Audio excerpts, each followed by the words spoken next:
Bonjour Marie Bernier. Bonjour Stéphanie. Merci de venir nous en dire un peu plus autour de cette formation sur la diffusion de la danse jeune public au Québec et au Canada.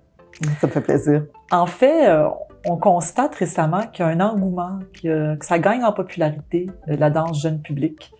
Est-ce que tu conseillerais alors aux artistes émergents, aux compagnies de danse de se lancer dans le développement de cette offre-là? Est-ce que c'est le bon momentum? Oui, il y a un bon momentum, mais avant toute chose, j'ai envie de dire aux jeunes compagnies, est-ce que c'est un public qui vous intéresse? Est-ce que vous êtes allumé par ce public-là, qui est un public entier, intelligent, stimulant? Mais il faut d'abord avoir un intérêt pour ce public-là. Ensuite, par rapport aux opportunités, je pense qu'effectivement, c'est un bon momentum.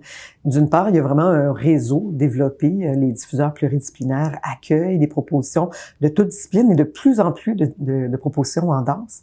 Et il y a aussi, évidemment, la nouvelle enveloppe qui a été attribuée pour que les écoles puissent faire des sorties culturelles qui viennent influencer les programmations des diffuseurs. Puis dans le titre de la formation, on parle du Québec et du Canada. Est-ce que c'est parce que c'est un territoire homogène à développer ou est-ce qu'il y a des différences marquées? Non, il y a vraiment des différences. Au Québec, la diffusion en direction des jeunes publics, c'est beaucoup fait chez les diffuseurs pluridisciplinaires. Évidemment, les spécialisés, mais aussi les pluridisciplinaires. Donc, les programmations ont lieu en salle, dans des conditions d'accueil vraiment favorables.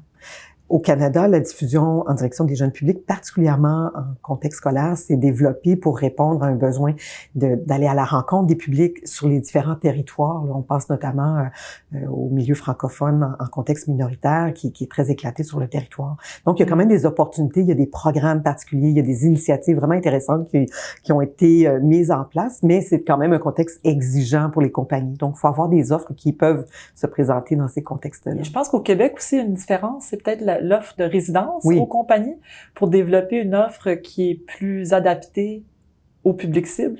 Oui, tout à fait. C'est une belle occasion là, d'aller tester les groupes cibles à qui on va s'adresser, mais c'est aussi ça fait vraiment une réelle différence pour acquérir une certaine maturité, que l'œuvre soit prête à rencontrer les publics. Et puis, pour aller à la rencontre aussi, à la résidence, permet cette rencontre un peu plus affinée pour questionner le contenu d'une œuvre ou réfléchir avec les publics. Donc, tu parles beaucoup de cette rencontre-là avec les publics. Est-ce que ça veut dire qu'il y a un travail particulier à faire du côté des artistes et des compagnies pour développer des outils de médiation culturelle? Est-ce que c'est crucial quand on approche un diffuseur par rapport à son offre jeune public? C'est essentiel. C'est demandé de la part des diffuseurs et des écoles aussi. On demande des cahiers d'accompagnement ou des guides pédagogiques, là. Des activités de médiation, des rencontres après spectacle, parfois même des levées de rideau. Alors oui, il y a un intérêt, il y a une demande et c'est heureux parce que tout ça permet d'avoir une plus grande écoute, de nourrir la curiosité des enfants, d'aller un pas plus loin dans cette fameuse rencontre avec les publics. Merci beaucoup, Marie. On a hâte d'en apprendre plus avec toi à la prochaine édition de cette formation. Ça me fait plaisir. À bientôt. Oui.